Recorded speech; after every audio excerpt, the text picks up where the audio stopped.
Welcome to Bill and Tony's Excellent Adventure in Music. Here are your hosts, Bill Fraser and Tony Sartu.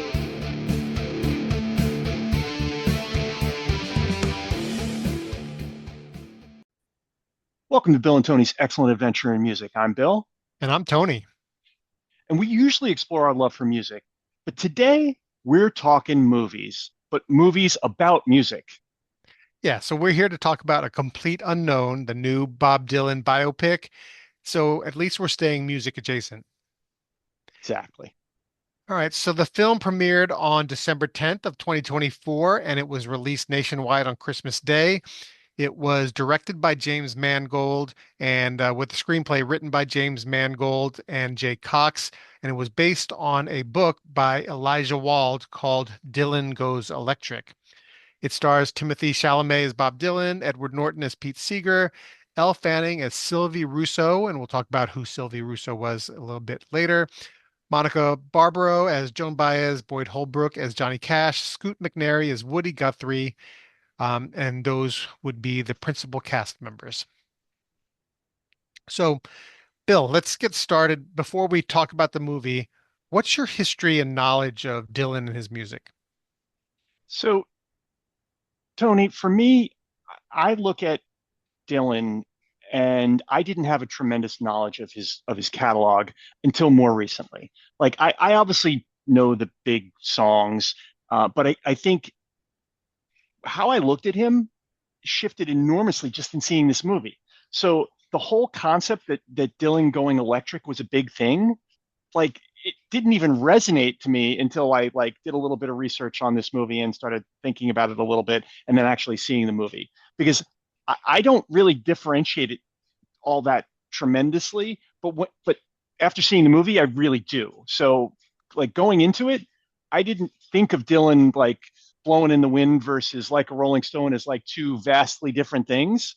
I thought of it all as Dylan, and the movie really laid it out very differently and gave me a very different perspective on it.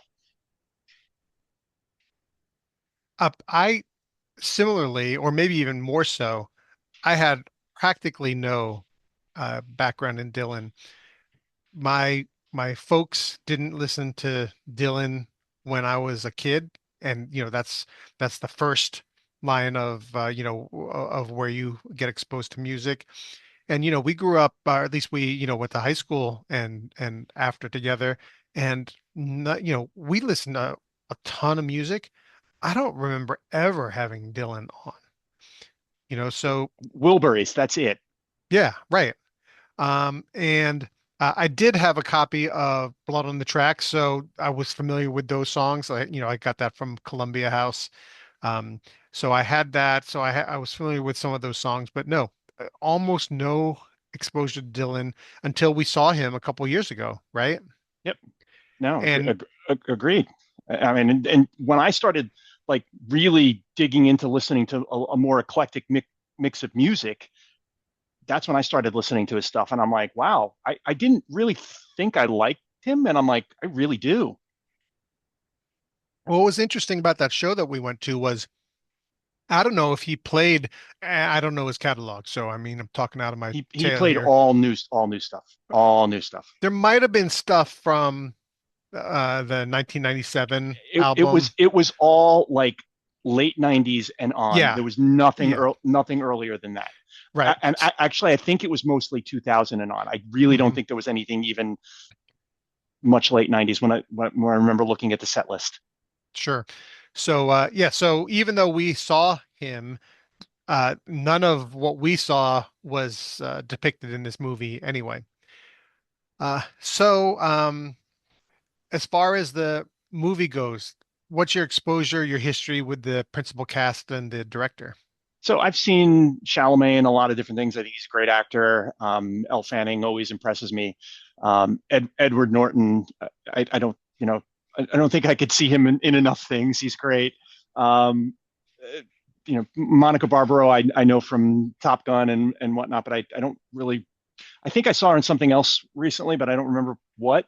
I Um, do. You saw her in Fubar, the Arnold Schwarzenegger got it. Got it. spy show. Got it. Yeah. No, I think you reminded me of that the day of the movie, and I didn't remember it. Now I Yeah. remember it again. So, but I thought the cast was really well thought out, and everybody really suited their roles really well. Yeah, and we'll dive into the performances in the next segment. But same with me. As a matter of fact, I don't know if I've seen Chalamet in anything other than the Dune movies. You didn't see Um, Wonka? I didn't see Wonka. There was a movie or show when he was a kid that I saw, but I didn't know who the heck he was. I can't even remember what it was, but I did see him in something.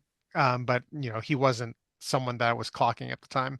Uh, Elle Fanning, I love from The Great. That's what I primarily know her from. She's wonderful in that. Norton, um, gosh, we just recently watched, um, oh goodness me, Amer what's the Richard American Gere? History X or No, no, the Richard Gere movie. oh uh, Well, we'll come back to it, but it was his debut. It's basically when he broke out. It was probably his first starring role, and I'll never forget him from that. He was just amazing in that, and then have seen him in a bunch of stuff since then. So, yeah. and then Barbaro, same thing. I mean, what a run from someone who I'd never heard of before to probably the best part of Top Gun Maverick besides Tom Cruise might have been Monica Barbaro as Phoenix. And then Fubar, she's amazing in Fubar. So it's just such a so amazing to see someone do, that cool spy stuff, pilot stuff, and then come and do Joan Baez. And again, we'll talk about that in a bit. All right. So, what were your favorite scenes or parts of the movie? So starting kind of early on in the movie, I really liked the open mic scene, and for a couple of different reasons. I thought the dynamic of Chalamet sitting in the background and seeing Barbaro play as Baez was really cool. And and then Norton bringing him out to play, and she's walking out and she's gonna leave, and she just kind of catches just a little bit. She stays and listens, and she's like blown away. And he actually draws her in by mentioning her and giving. How about a big round of applause Yeah. for Joan Baez? Yeah. So So yeah, he hooks her before he starts performing. He gets her to stop, and then she stays because of the way yeah, he he, sang. he he just blows the crowd away. Yeah. So that scene for me really drew me into the movie, in a way that I haven't experienced a movie like this. I don't know ever. Like I legitimately felt like I was at a concert the whole darn movie, and like to the point where, and I think Will said it after the movie because we went with Will and Chris, and I think Will said it after the movie. Like he felt like he was at a concert and he wanted to clap during the, and I legitimately actually felt the same way at one point in the movie where I was like, I almost got up and clapped, and I'm like, I'd never felt like that in a movie before. Yeah. I agree that it was. So I'm stealing someone's take, but it was described by I think Amanda Dobbins as a music video. It was really like a 2 hour plus music video. And if you think about it, there actually isn't a whole lot of dialogue for a 2.5 hour movie. There's not a lot of dialogue. It's really so much of it is told in the performances. I'm going to start with just a segment or scene before that, though. I really liked the Dylan meeting the Sylvie character, and I guess this is now a time when we should talk about who Sylvie is. So, uh, Sylvie is just a pseudonym for Suze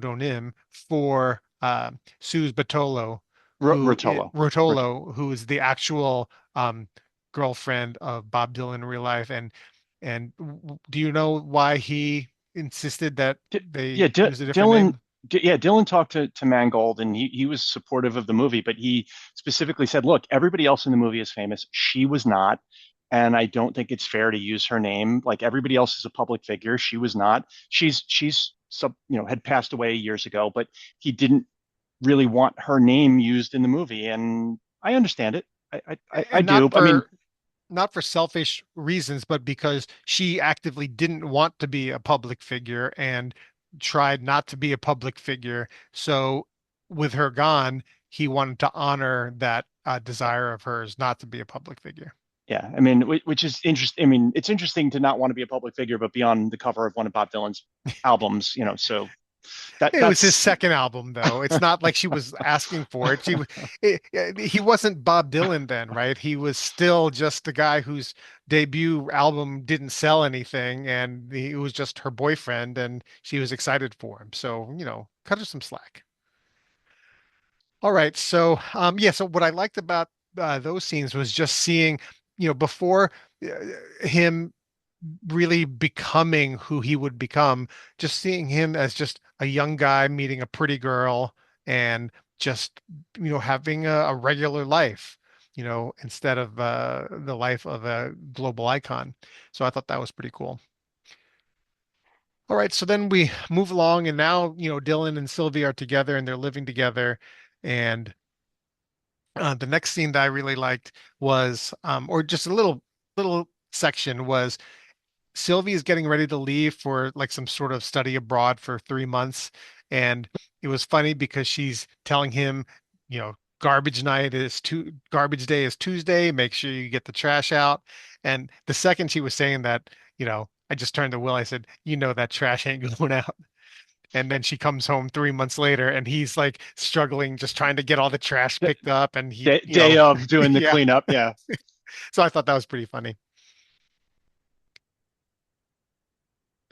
How about you? So where we go, we're right now, he's still getting his first real album of originals together. He's starting to become a star.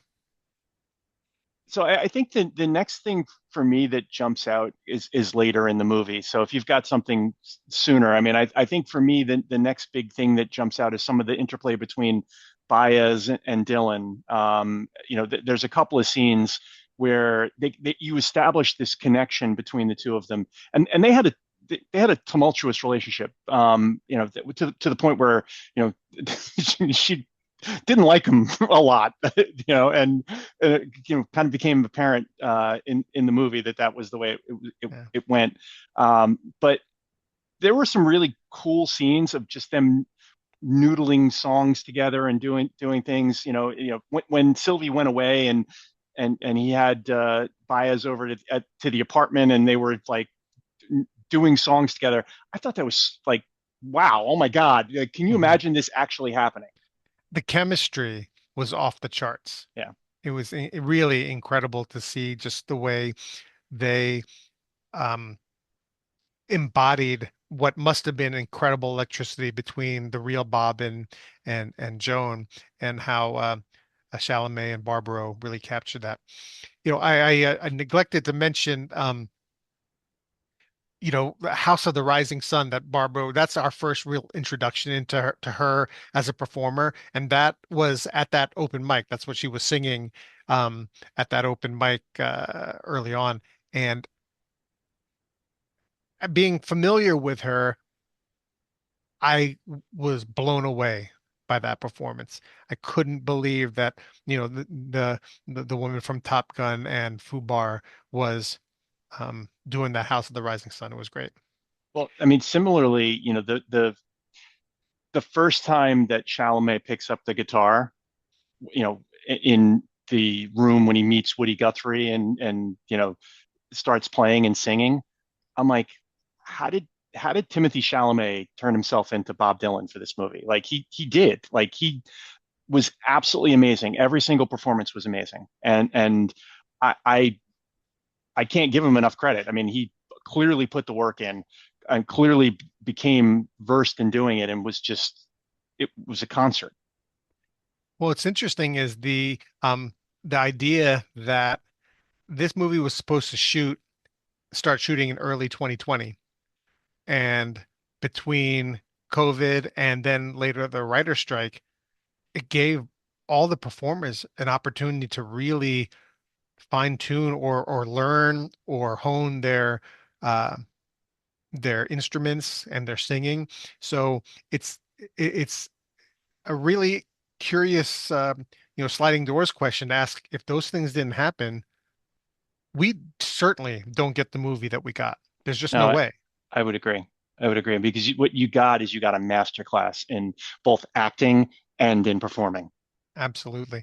So yeah, so we backtrack to those initial performances from Timmy and Monica, and then seeing them and hearing them do "Girl from the North Country" was just so beautiful too. So it's one thing to be able to you know do a song by yourself, but the way they sang them together, it felt like they'd been doing that forever, and they were meant to do it. It was just great. Yeah, I really thought that the dynamic between the two of them was and you said it right before, the chemistry between the two of them, whether it was when they were infatuated with each other or whether they didn't like each other, you felt it. Like it was Mhm. so real and visceral, and it came through in the performances when they were singing. Like you could see it, you could feel it. It was magic. Truly was. So we weren't the only ones that saw that. Sylvie definitely saw that chemistry, and ultimately she decides to leave Bob because she knows that, she knows that he's a rocket ship, and she doesn't want to be on the ride. And then she sees that chemistry, and she goes, "I can't compete with that." So she ultimately leaves, and now Bob is, you know, um, now really becoming a star, and he's going to he goes to this fundraising party with a new girlfriend. Um, he doesn't bring a guitar, but they're expecting, basically everyone's there on the promise that he's going to perform. So he reluctantly performs. And to me, that's like really the start of the pushing away from folk and the Pete Seeger and that whole folk movement. He he didn't want to be hemmed in by this. And I think I get the sense that he was feeling controlled and he didn't want that. So that's where he leaves, and then he goes from there. And I think that's when he goes to that bar and gets in a fight, right? It was like I think straight it. from, I think yeah. it's straight from there. Yeah. Yeah.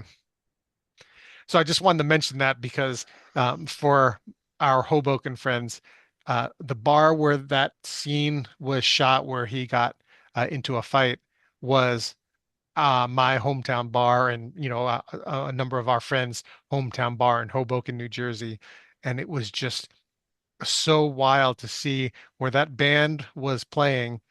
My friend Patrick, I'd seen Patrick perform in that exact same spot dozens and dozens of times. And in that bar where Bob was sitting and getting punched, I drank hundreds of vodka tonics there. So it was just really strange and awesome to see that movie taking place in my hometown bar.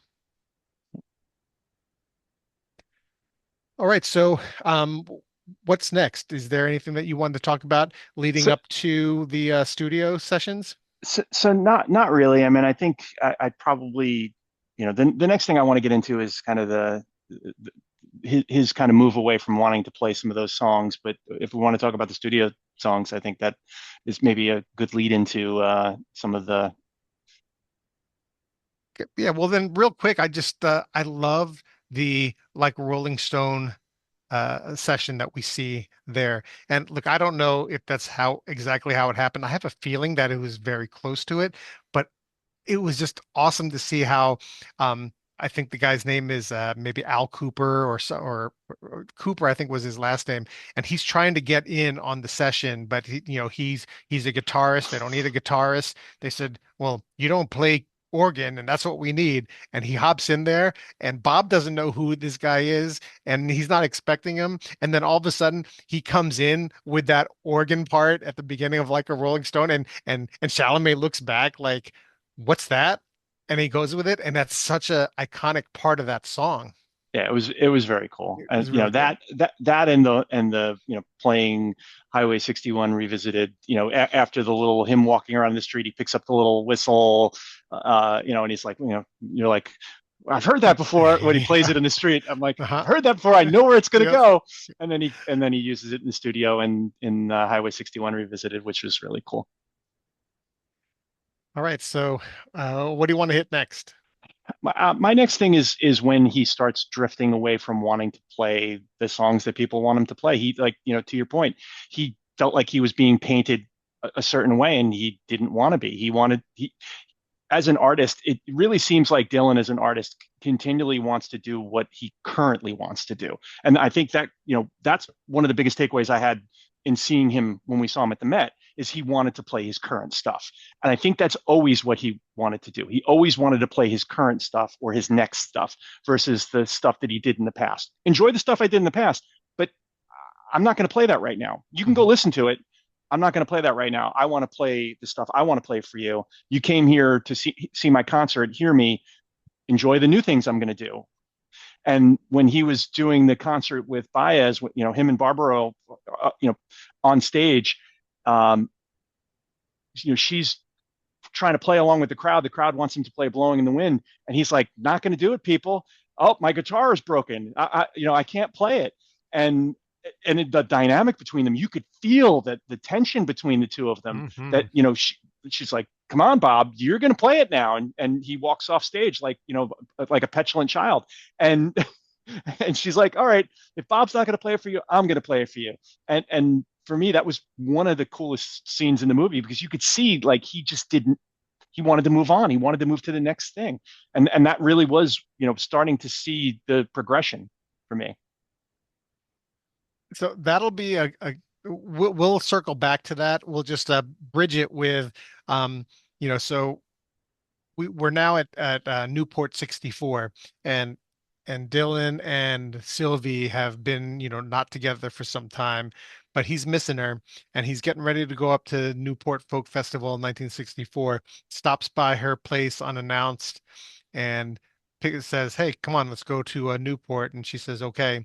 And they go, and they're having a great time, and it seems like they're getting back together, and they're really enjoying each other's company, and she's having a blast.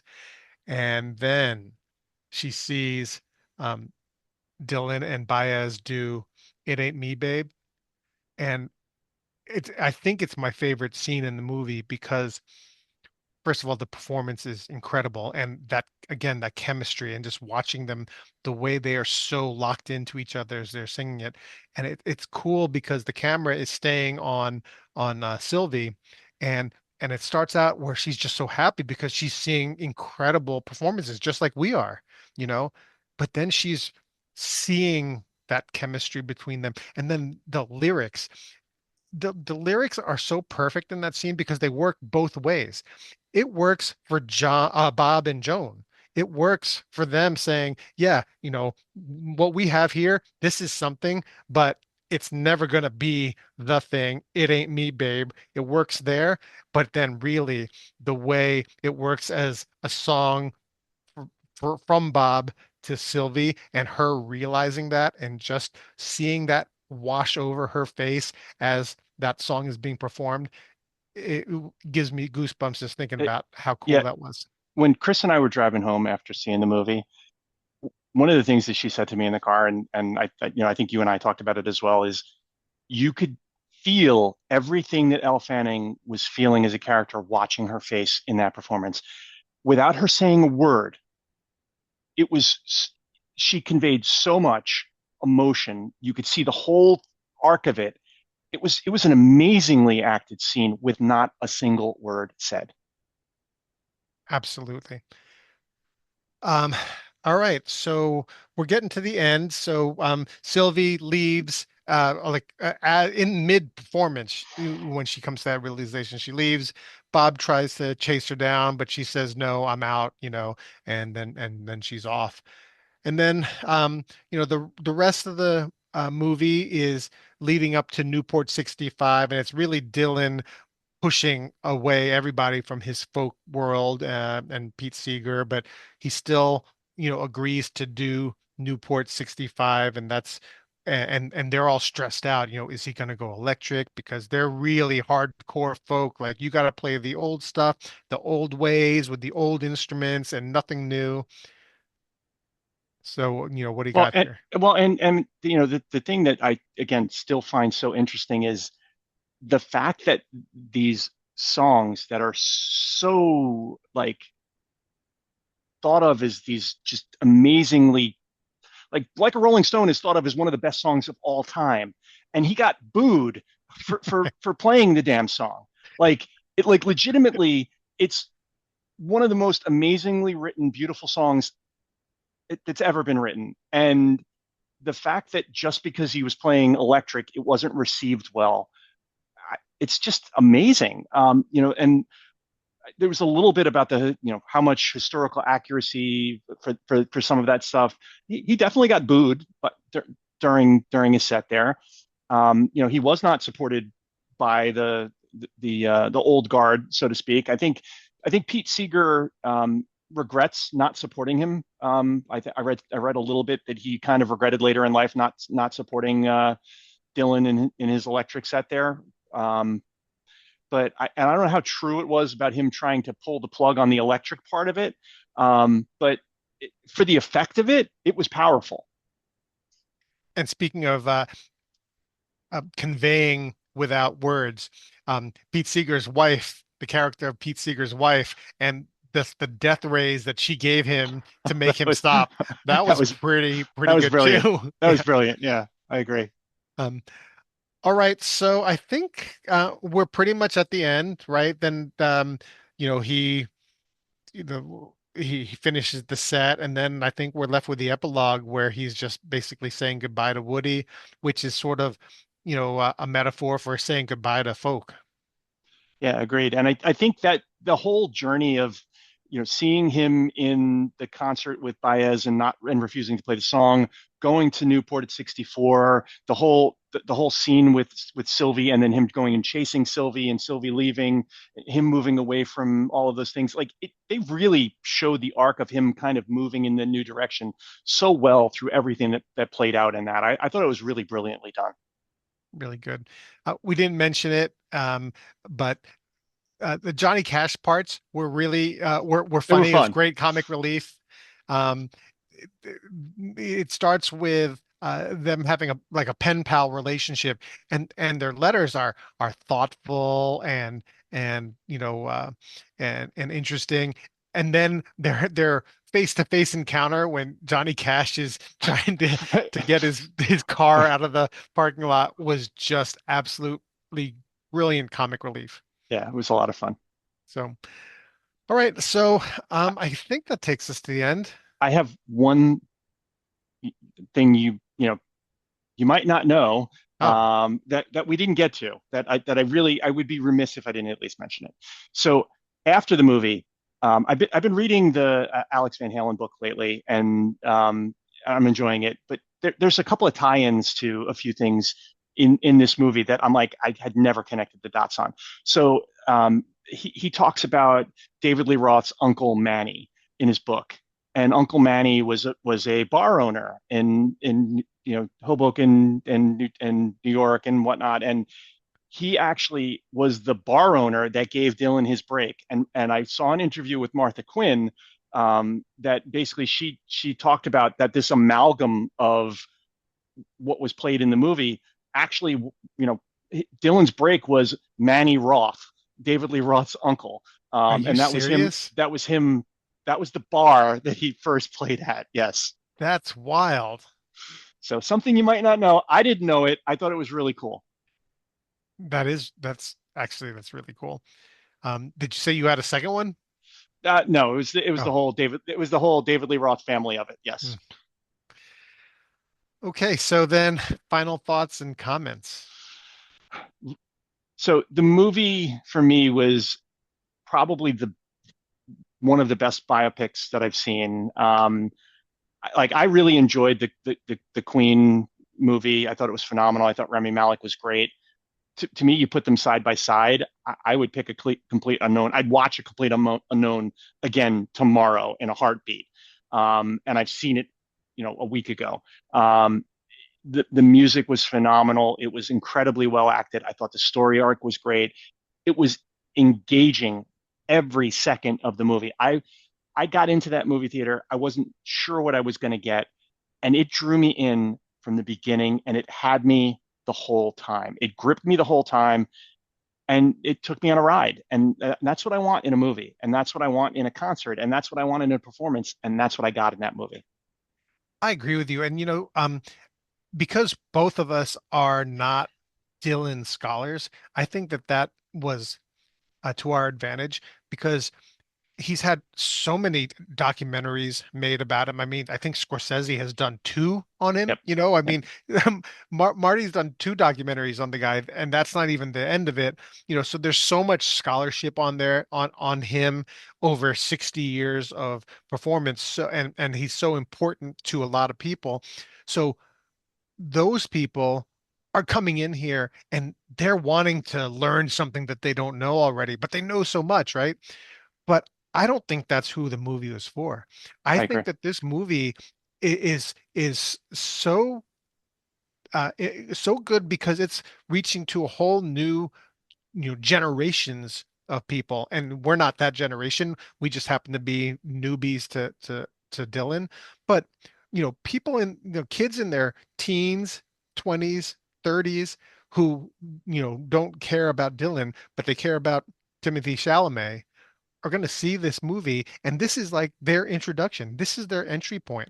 So, I think that the people who want, more, in-depth Dylan stuff, sorry, this movie's not made for you. It's made for the millions of people who aren't you guys. And in that regard, I think that this is going to be, something that lasts because I agree. Dylan is not going, his music isn't going anywhere. And this is going to be, I think that years from now, this is going to be like one of those key sources where people are going to go to, how do I, what was the deal with this guy? And this is going to be the movie that they're going to go to. And for me, it's the gold standard for actually putting the music in the movie. Like, I don't know that you could do it any better. I really Yeah, don't. absolutely. Couldn't agree with you more. So overall grade. What are we grading out of? Are we doing A's and B's? Are we doing out of Well, uh, um, popcorn uh, buckets? What are we grading out of?